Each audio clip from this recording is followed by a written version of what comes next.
My wife left the hospital the day my son was born and never returned home. I raised our son alone, until 30 years later, she met her new doctor, and everything changed. The doctor stopped mid-sentence while reading the chart. His eyes lifted slowly. The room went quiet as he said the patient's name, soft, exact, and unmistakably personal.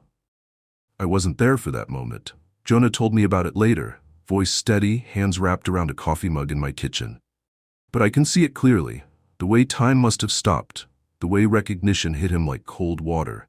He'd been reading her chart, standard procedure, new patient, cardiovascular consultation, name, age, medical history. Then he saw it.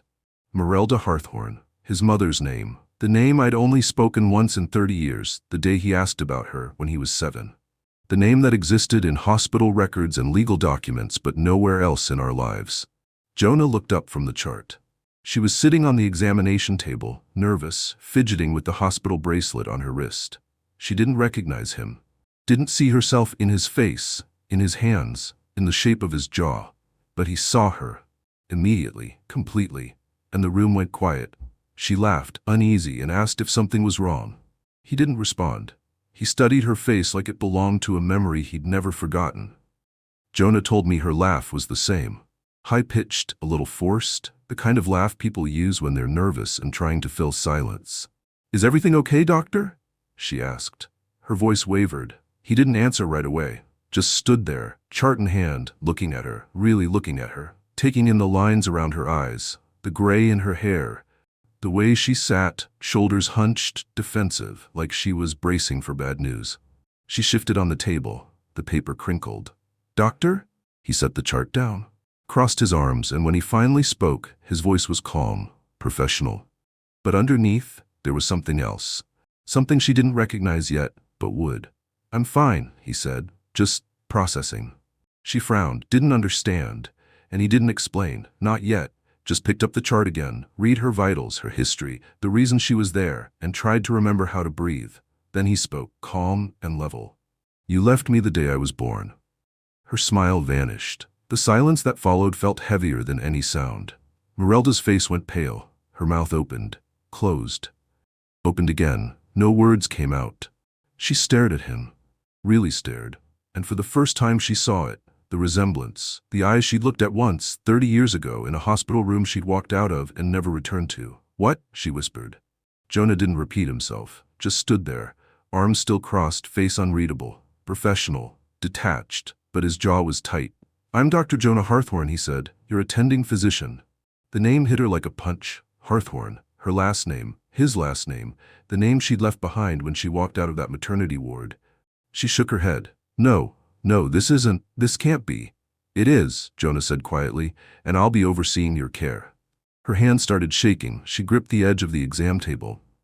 I know," Jonah said. His voice was still calm, still steady.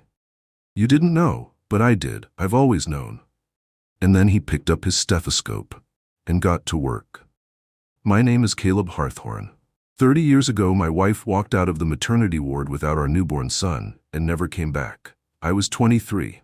Merelda was 22. We'd been married less than a year when she got pregnant. We weren't ready. I knew that. She knew that. But we told ourselves we'd figure it out, that love was enough, that people did this every day and survived.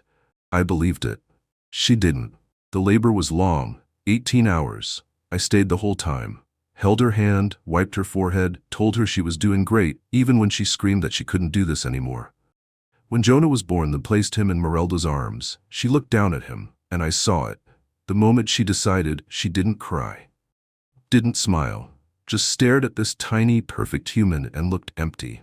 She handed him back to the nurse, said she needed to sleep. I thought she meant it. I didn't know she was already planning her exit. The next morning, I woke up in the chair beside her bed. She was gone. No note, no explanation, just an empty bed and a diaper bag she'd left behind. Merelda held the baby once. No tears, no questions. She said she wasn't ready for this life. I remember the exact moment.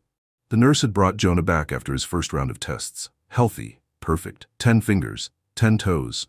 She handed him to Merelda, who was sitting up in bed staring out the window. Merelda took him, held him against her chest. He was so small, so fragile. His eyes were closed, he made little sounds, not crying, just existing. I watched her face, waited for the moment people talk about. The moment where everything clicks, where you look at your child and suddenly understand love in a way you never have before. But it didn't come. She just held him. Silent, blank. Then she looked at me. "I can't do this," she said. Her voice was flat, matter of fact. "What? This, motherhood, this life, I'm not ready."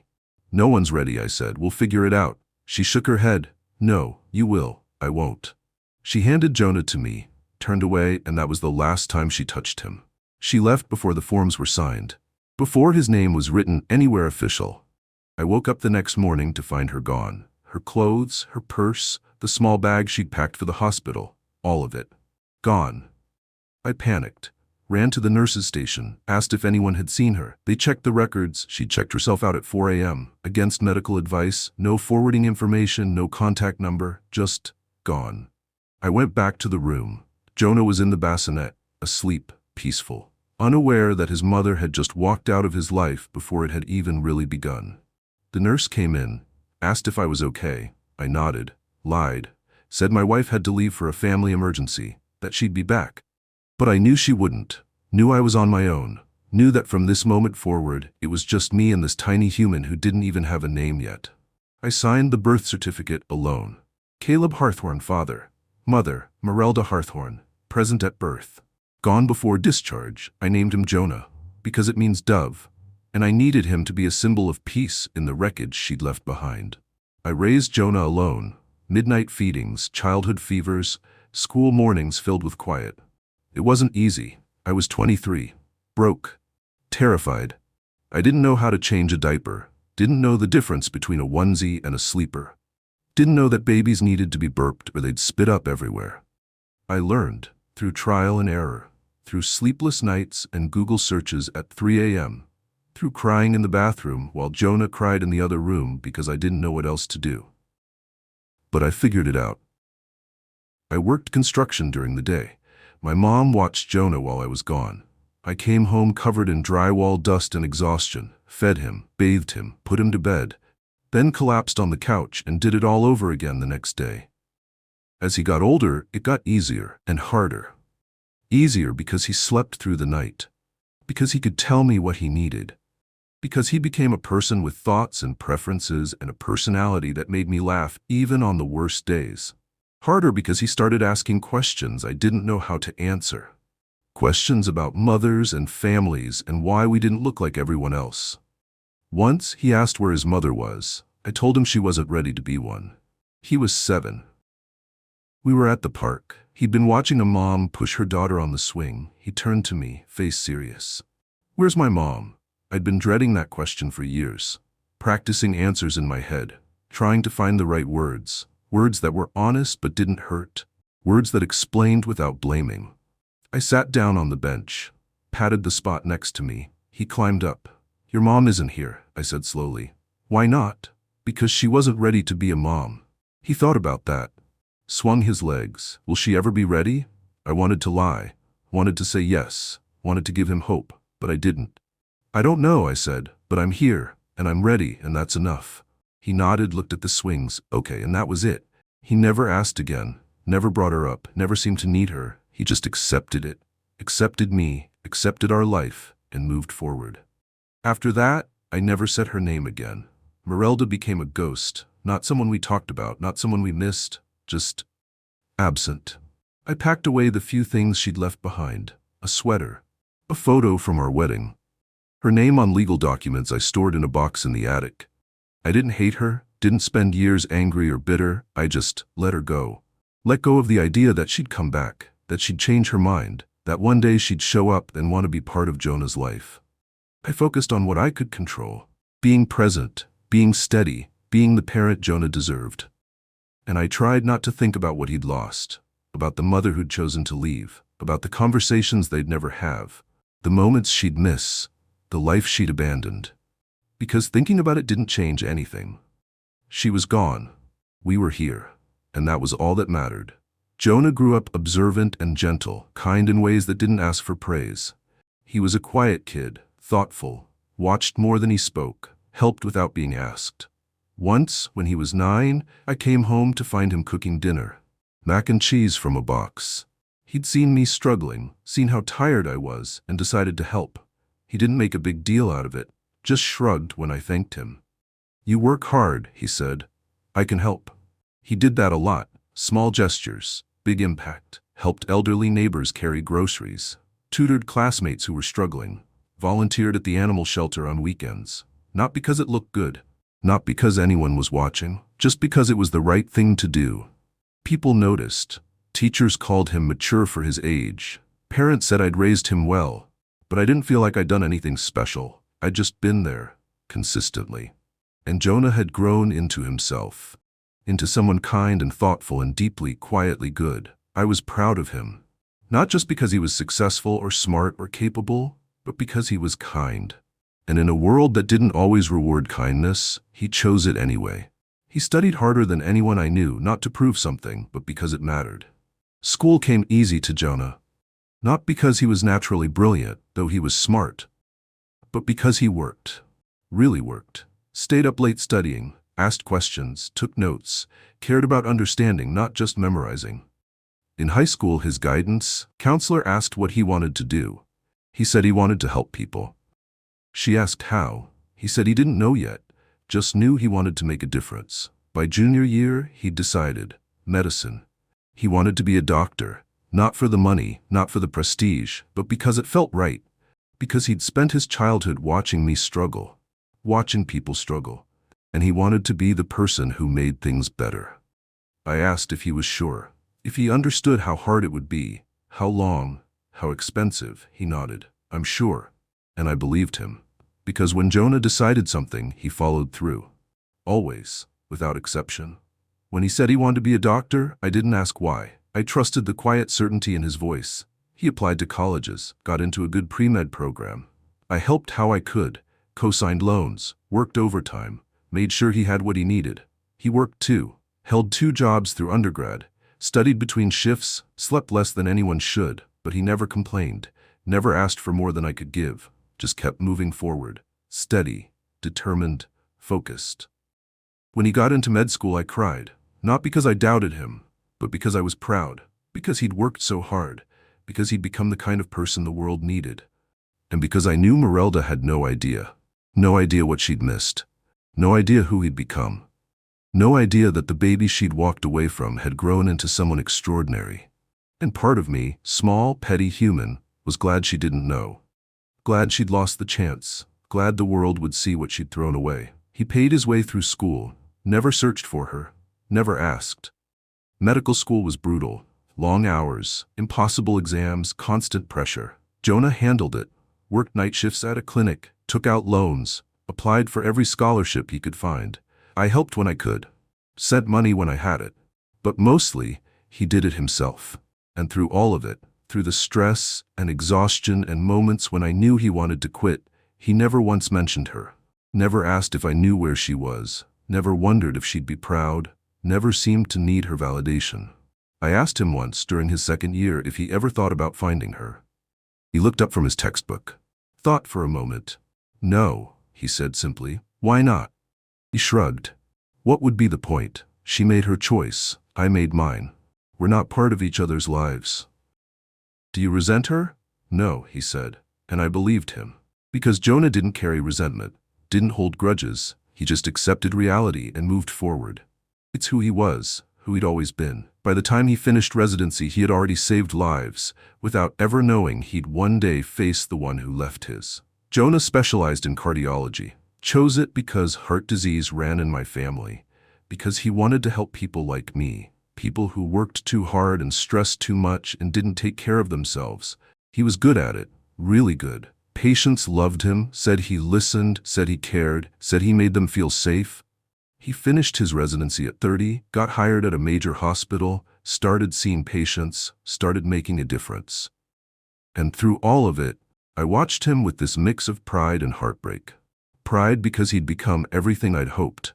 Heartbreak because Merelda would never see it, would never know the man he'd become, would never witness the lives he'd saved, the people he'd helped, the difference he'd made. But I was wrong. Because 30 years after she walked out of that hospital, Fate brought her back. Not as a mother, not as family, but as a patient. And Jonah would have to decide what kind of man he wanted to be when facing the woman who'd abandoned him. Merelda arrived at the hospital older, afraid, carrying a diagnosis she couldn't ignore. She'd been having chest pains, shortness of breath, fatigue. She'd ignored it for months, told herself it was stress, age, nothing serious, but it got worse, persistent, unavoidable. So she went to her doctor, who ran tests, who found irregularities, who referred her to a cardiologist. She made the appointment, showed up nervous, filled out paperwork, waited in the lobby. Was called back by a nurse who took her vitals and led her to an exam room. She sat on the table, waited. The door opened, and Dr. Jonah Harthorn walked in. She didn't recognize him. Not at first, just saw a young doctor. Tall, serious, professional. She smiled nervously. He didn't smile back, just looked at her chart, and then at her. And that's when everything changed. She didn't recognize Jonah in the white coat, not at first. Why would she? She'd only held him once, for maybe 5 minutes. 30 years ago. She didn't know what he looked like, didn't know his voice, didn't know anything about him. To her, he was just a doctor. Young, competent, someone who would tell her what was wrong and how to fix it. She didn't see the shape of her own face in his. Didn't notice the eyes she'd looked at briefly in a hospital room 3 decades ago. Didn't recognize the baby she'd abandoned in the man standing in front of her. But Jonah recognized her. Immediately. He'd seen photos, not many. I'd kept a few from our wedding, from before. He'd looked at them once, when he was a teenager, asked to see what she looked like. I showed him. He studied them, nodded, handed them back. Never asked again. But he remembered.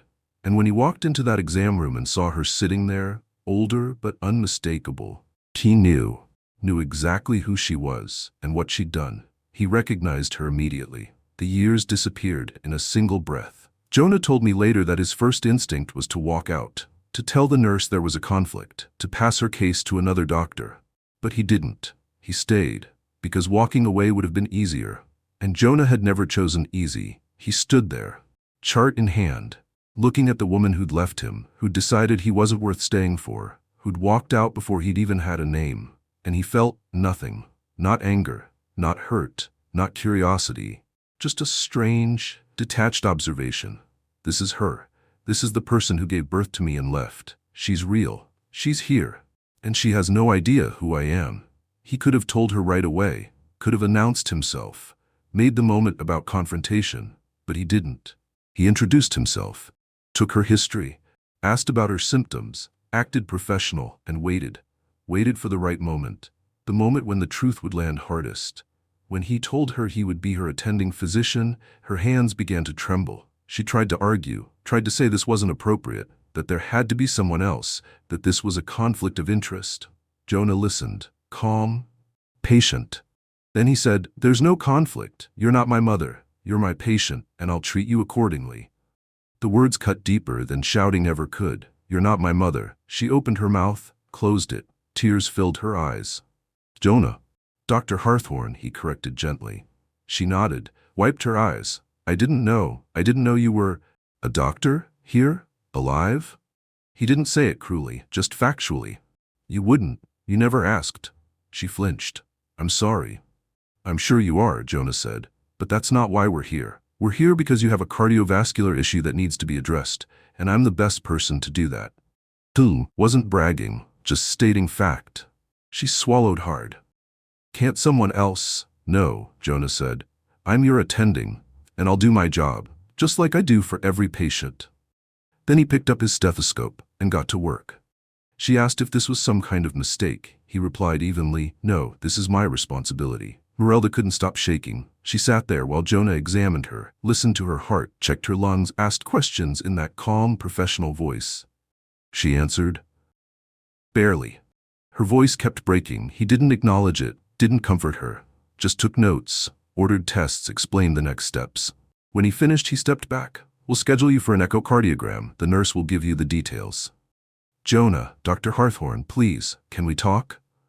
"We are talking," he said, "about your care. Not about that, about what happened, about why I—" He held up a hand, gentle but firm. "That's not relevant to your treatment." "It's relevant to me."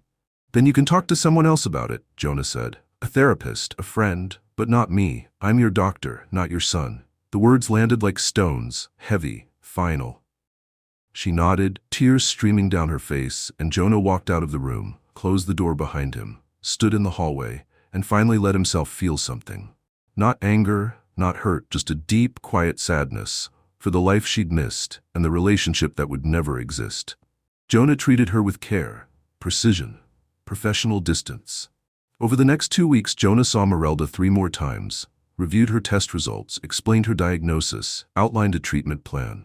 Every interaction was professional, courteous, detached. He didn't ask about her life, didn't share details about his, didn't engage beyond what was medically necessary, and it devastated her.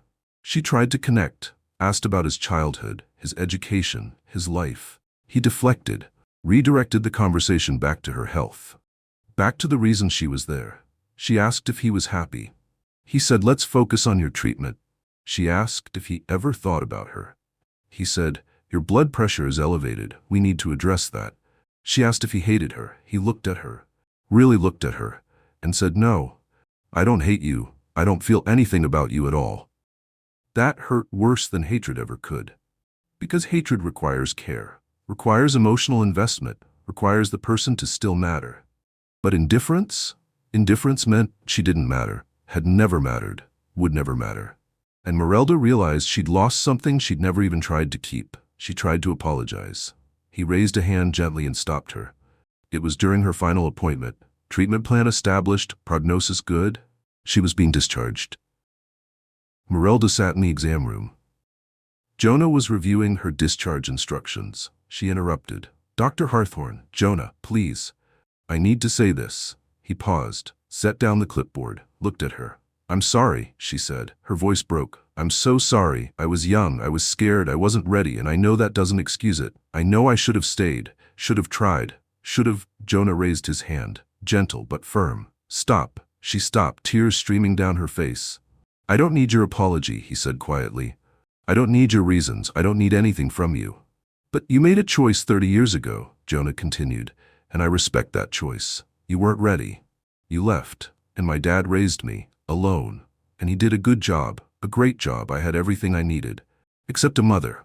I didn't need one," Jonah said, not cruelly, just honestly. "I had my dad, and that was enough." Merelda sobbed. Jonah didn't comfort her, just stood there, waiting, professional, distant, until she composed herself enough to listen to the rest of her discharge instructions. "I don't need explanations," he said. "I already built my life." Those words echoed in Merelda's head. "I already built my life. Without you, without needing you, without even thinking about you." She'd spent 30 years wondering if she'd made the right choice, wondering if her son was okay, wondering if he resented her, hated her, needed her. But he didn't. He'd built a life, a good life, a successful life, a meaningful life. And she wasn't part of it, hadn't contributed to it, hadn't earned a place in it. She'd given birth to him, but she wasn't his mother. She was just a woman who'd walked away, who'd made a choice, and who now had to live with the consequences. Jonah finished the discharge instructions, signed the forms, handed her copies. "Follow up with your primary care physician in 2 weeks. Continue the medication as prescribed. Call if you experience any worsening symptoms." "Will I see you again?" Merelda asked quietly. "Not unless you're readmitted to this hospital with a cardiac issue," Jonah said. "Otherwise, no." "Oh," she nodded, tried to smile, failed. "Thank you for taking care of me. It's my job," Jonah said. Then he left, and Merelda sat there, alone, holding discharge papers from the son she'd abandoned, the son who'd saved her life, the son who didn't need her, had never needed her, would never need her. That sentence hurt her more than anger ever could. "I already built my life." Merelda told me this later. Years later, when she reached out, when she tried to explain, when she wanted me to understand what that moment had cost her, she said anger would have been easier. Yelling, accusations, resentment, because anger meant he still cared, still felt something, still saw her as significant enough to warrant emotion. But indifference? That was worse. That meant she didn't matter, had never mattered, that her absence hadn't left a hole because Jonah and I had filled the space without her, had built a life that worked, that was whole, that didn't need her to complete it. She said it broke something in her, forced her to confront the choice she'd made, the years she'd lost, the relationship that would never exist. Not because Jonah wouldn't let her in, but because there was nothing to let her into. He'd already built his life, and she wasn't part of the foundation. When she was discharged, she asked if she could see him again. Jonah was walking her to the hospital exit, professional courtesy. He'd done it for dozens of patients. Merelda walked slowly, clutching her discharge papers, trying to find the right words. At the door, she stopped. "Can I see you again?" she asked. "Outside of this?" Jonah looked at her. "Why?" "Because I want to know you. I want to—" "You had 30 years to want that," Jonah said gently. "You chose not to."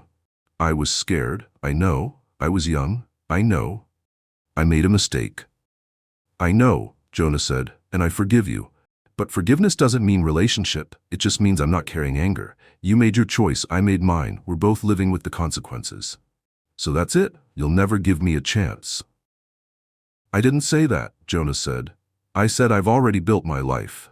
If you want to be part of it, that's something you'll have to earn. Not through apologies, through action, through time, through proving that you're ready now for something you weren't ready for then." "And if I try, then we'll see," Jonah said. "But I'm not waiting. I'm not hoping. I'm not expecting anything. I'm just living. And if you want to be part of that, you'll have to figure out how." Then he opened the door for her, and she walked out, into the sunlight, into a life that no longer included automatic access to the sun she'd left behind. He said, "You already have." Then he walked back into the life she chose not to be part of.